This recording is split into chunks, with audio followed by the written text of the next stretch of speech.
Today is Sunday and I'm going to the U2 concert with my mom and younger brother. I am feeling like shit, to say the least. Last night was great, but the ride home was a little exhausting and I couldn't sleep. But other than that, I'm excited. I'm just not excited for the drive because I'm going to have to drive to and from because this is the way my family does things. And yeah. So it's at CenturyLink Field. We're sitting in section 320, so up on the third level. This is my outfit. Super cash because I'm lazy today and don't want to dress up or wear makeup. But yeah. And yeah. Concert's at 6:30, so we're probably going to leave here 1:30, maybe even 1, depending, just because it's going to be crowded as fuck. I'm not excited about parking because the parking garage is $50 to park in it today, which is outrageous because for the Panic at the Disco concert, we only spent $20 on the parking garage, and then the time I went and parked in it the time before that was a Mariners game last summer, and I only spent $38 to park, so $50 is just outrageous, but yeah. So you'll tag along for the ride again.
characters when built within the gates. And we're going to tonight.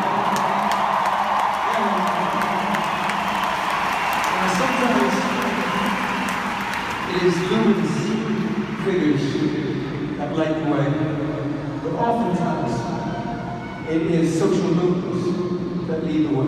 We have 8 million members in the One campaign. I'm not scared of the shit out of politicians. So,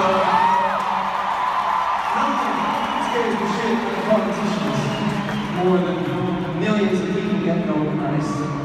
And, you know, that's how it should be. The government should fear its citizens, not the other way around.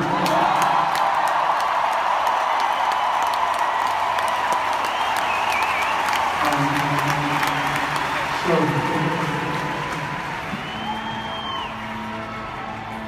change comes. Change comes from problems.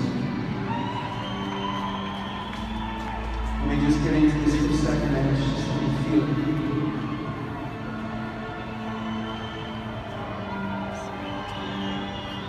I also want to salute America. Because of all the wars you fought and won on behalf of others, the wars you've lost, you fought for the right reasons. I would put the fight against HIV/AIDS, a tiny little virus, right up there. Right up there.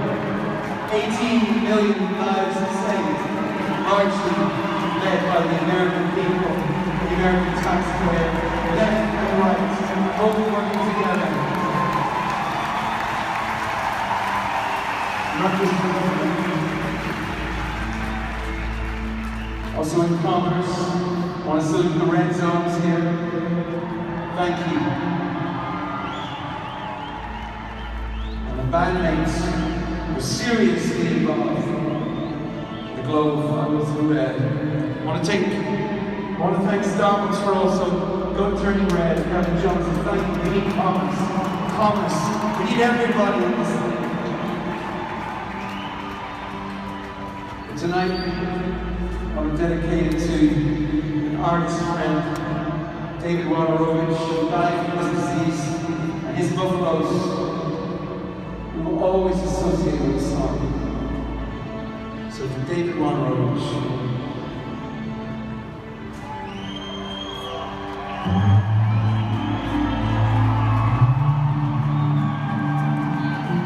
أول 15 عام بحب أحكي لهم إنه يوصلوا لأهدافهم وحلمهم وأمانيهم. أحلم إني أكون محامية، أقدر أدافع عن حقوق الناس. كل عنده آمال، كل عنده أحلام يحققها. ما في شيء يحققها.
Back to where we started, I will follow.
Hey everybody, so the U2 concert was great. We got home about 1:30-ish, somewhere in there. Like any concert, there was some moments. So there was a lot of people who were heavily drinking. Like, there was this one lady who was in our row, and she was so drunk she could barely walk, and she literally fell over 2 rows of seats because she was so fucking drunk. And so there was that. Our seats were shit. Like, we were way up there. So, but in the end, it didn't really necessarily matter because it was clear that everyone else around us was kind of like, oh, well, we didn't realize. Because I'd never sitting up in the 300 sections before at CenturyLink. I've always been in, the first level. So, oh well. I missed all of Mumford Sons to buy shirts. So there was that, and I actually really like Mumford & Sons, so I was kind of annoyed by it, but I can't go back in time and change it. So parking garage was ridiculous. It was $50 to park in there, which was outrageous, to say the least. And then what else? People were leaving towards the end because then it started getting political. And I mean, for God's sakes, if you listen to U2 and you know anything about them, you know which side they're on the majority of the time. And so it was just kind of stupid. And then the lead singer of Pearl Jam went on stage at one point and was singing with them. Of course, we didn't realize that until the next day because we were so high up we couldn't tell. And the way how they were doing it, instead of like a normal concert where they would just put the images of them up on the Jumbotron, they had it in this really artistic way, so sometimes you couldn't really even tell what was going on stage because the footage was kind of edited to look a certain way and for certain songs. In the beginning, they played Sunday Bloody Sunday was the first song that they played, and I was kind of annoyed that people were sort of treating it like it was a party rock anthem when it's far from it. So that was annoying. Towards the end, the message was great, and I think if people had stuck around a bit longer, they would have realized that it wasn't, it wasn't like a bashing Trump speech or anything like that. It was more of the government should fear its citizens, not the other way around, because that is definitely how it is in the U.S. right now, I feel like, for a lot of people, just given the concern around everything. And then they had a huge chunk where it was video taken from a Syrian refugee camp, which Bono had gone to around Christmas a while ago. And so I found that to be kind of inspiring in a way. because then it was having this 15-year-old girl who was living in the Syrian refugee camp talk. And I had posted a huge thing on my Instagram about it. The stage design was really cool. So instead of just having like a flat back screen, it was curved. So there was bits that we couldn't really see because the one curve was facing away from us. But it didn't really necessarily matter. But yeah, it was a great concert. My mom had a great time. Getting home was fine. It took so long to get down from our seats that the parking garage wasn't really super filled up, so it was easy to get out, which was great. And I don't have to drive through downtown to get onto I-5 to get home, so I just had to go like just down to Edgar Martinez Way or whatever and get on. And yeah, it was, again, super fun. The drunk people was really annoying because we had two girls in front of us who were like drunk as hell. Like, they were so drunk they left their shit there and didn't come back for it. So they left like a Tommy Hilfiger raincoat and other stuff. Yeah, I just thought it was really weird that so many people were so intoxicated. And I had gone to the restroom towards the beginning after I bought the shirts, and there was this group of ladies who were probably in their 40s. I mean, they weren't like 22 or whatever, and they were literally running back and forth in the bathroom, like screaming because they were so intoxicated. And yeah, that was really the one big bothersome thing. And then the stuff with Sunday Bloody Sunday was really bothersome to me, and just because it's not a party rock anthem and it's not necessarily something, just given the topic of that song and what that song is really about, which I don't think a lot of people realize what it's about, because ignorant ass people don't know anything. And I went on a rant about that on Twitter, but yeah, those were the two big things that were bothersome. And yeah, and the lady who fell over rows of seats, she was annoying as hell. And we felt no sympathy for her, because why would you get so drunk that you're at that stage? And especially since we were so high up in the stadium, why would you want to be so drunk that you can barely walk? That just seems like you're asking to get hurt. But I'm not those people, so yeah. It was a hunky-dory time. Ride home was the ride home, but there wasn't anything exciting there.